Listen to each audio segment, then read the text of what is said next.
What's going on, guys? Bart here with Television. Today we're going to be getting into Uncanny Xmen number 2 from the 2024 run written by Gail Simone. The particular cover variant I got of the cover is here. Miss Jubilation.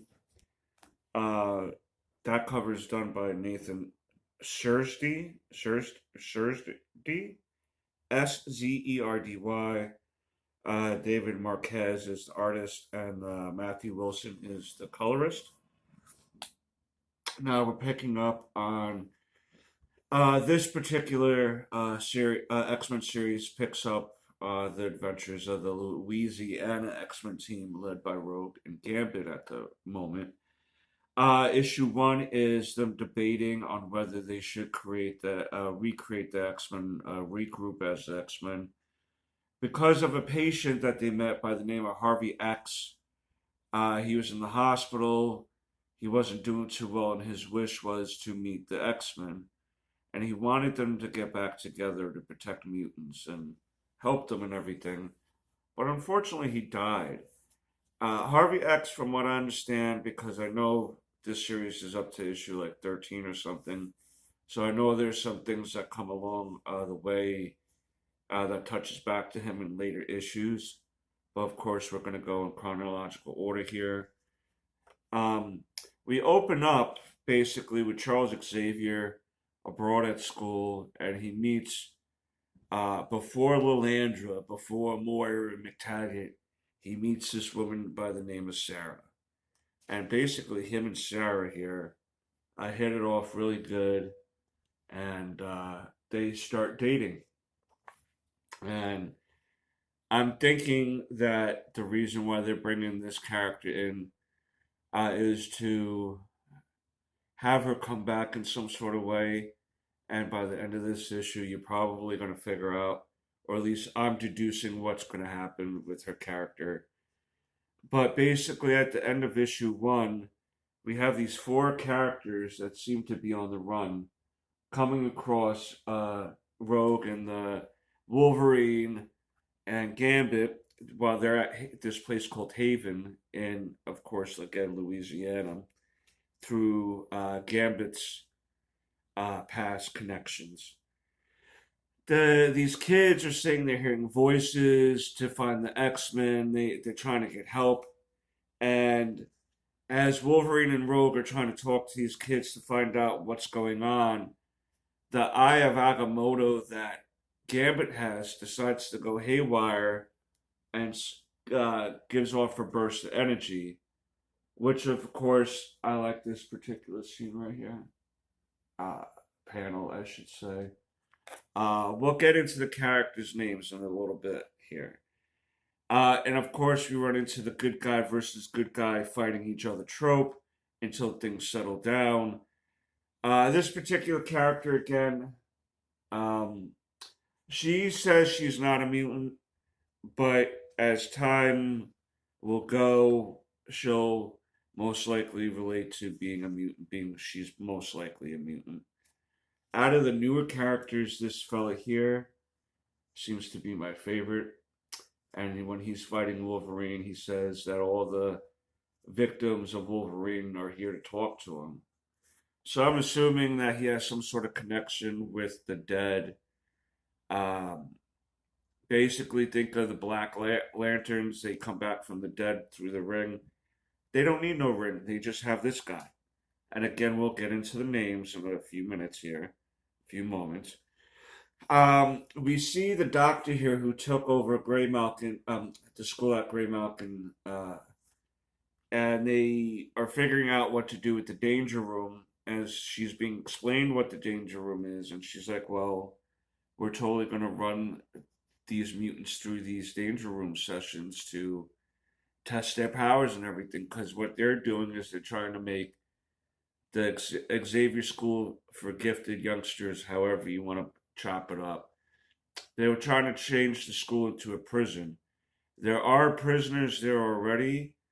Um, we'll see one of them, but my assumption initially is that Charles Xavier is there, that he's the one that's being heavily guarded in issue 1. And then we see another mutant here by the name of Siren. She's best known as Banshee's daughter. She was part of X-Force. I believe she was also part of New Mutants. Now, I don't know what she's been doing necessarily. She didn't seem to be a big player too much in the Krakoan era, but it seems like there may be spotlighting her a little bit here. And then basically they're saying that she has this sonic device in her ear head that would melt her brain basically if she gets out of turn. So that's kind of how they're controlling the mutants. They're suicide squatting them. They're putting like bombs and stuff in their brains in case they get a little wonky. So, and also, she's asking Teresa Siren here if she wants to be one of her trustees. We don't know what that means right now. Maybe an elite fighter for her so she doesn't get tortured and everything in there while being a prisoner. And of course, we get back to the Xmen fighting these teenagers, so to speak. And the Xmen, of course, stop holding back and put them on their asses. And finally start having a conversation about who. Oh, what happens is Jubilation is the one that kind of breaks up everything and distracts everyone from fighting. And basically, she's there to tell everyone, hey, settle down, first of all. What the hell's going on? And secondly, it's to tell them that she was doing some reconnaissance intel gathering at the school, and she's telling them basically that they're changing it into a prison. That kind of happened near this near the end of the story called Blood Hunt. So Jubilee is kind of telling them like, hey, they're holding mutants here, so are we going to do anything about it? And then here Rogue is wanting to take these mutants in to train them and everything, and Wolverine is kind of done being a role model. He's kind of done being Uncle Wolvie, so to speak. And finally, they go and talk to these kids and start getting their names and everything to kind of get a handle on what's going on. So, their mutant names, here's Jitter, Ransom, this guy is Death Dream, and her name is Calico. And basically, they're orphans, and Rogue is going to decide to take them in and mentor them, basically creating her version of trainees, I guess, New Mutants. The New Mutants team that's not being called New Mutants. I don't want to say it is. But basically, then what we pick up from is Cyclops and Rogue. Rogue seems to have her real name now, Anne Marie. So they really pound that in throughout the first 2 issues here. I'm not sure if when she found remembered her name or anything like that, or if she just picked it herself. But they're really pounding in the first 2 issues here, Anne Marie, Anne Marie. So basically, Rogue is Anne Marie, and her and Scott are on the phone about what they're going to do with the school being under armed guard by the government, basically, or some shadow government group, or whatever, however you want to slice that. The school is under armed guard and being used as a prison. Rogue wants to do something about it, and Cyclops is asking her to calm down. And so basically, we're going to wrap up this issue with Wolverine asking these kids, who is hunting you? Who is it that you think is hunting you or coming after you or what have you? And it's a character, we've seen the character in the shadows in the first issue. That mutant that got captured that had like antlers and look like a deer. Her name is Fawn. I kind of forgot to mention that.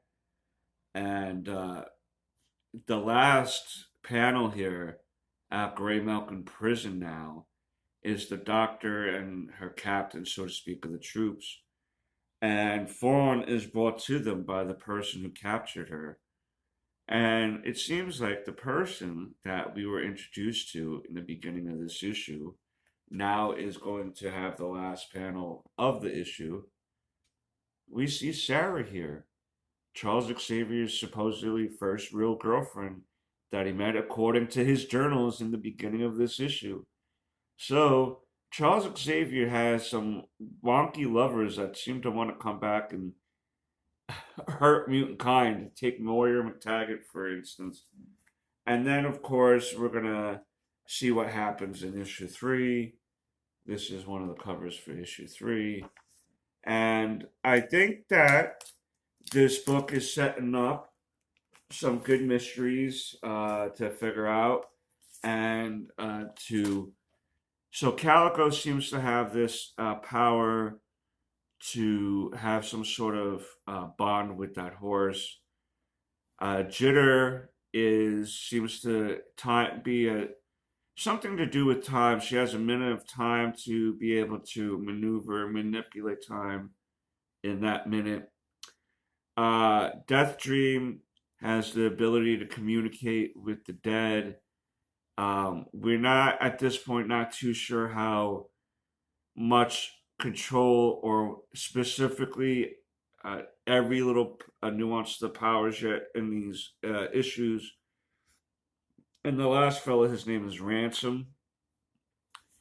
And that's kind of where we're at right now. We're at the point now that Rogue is willing to take these kids in to help train them and help protect them. Wolverine's not feeling that too much. And we'll get to see Nightcrawler next issue. You know, my guy. I love my guy, Nightcrawler. And I think that's going to be the regular rotation of X-Men in this series. It's going to be Rogue, Gambit, Jubilee. Rogue, Gambit, Jubilee, Wolverine, and Nightcrawler mentoring our 4 new characters here. And it's going to be interesting to see what drove Sarah off the deep end, so to speak, to go hunt for mutants and be willing to have them imprisoned like that. Especially, you're going to figure that she must know that Charles is a mutant. At some point, she's going to figure that out. What are you thinking of these first 2 issues of this run of Uncanny X-Men? This is the first book that I'm reading written by Gail Simone. And I will say I don't know much of her past work, but I like the pacing of this and some of the mysteries and possibilities that can come out of what's being set up already. But that's my opinion. You let me know down below what yours is. And until next time, peace, Snookums.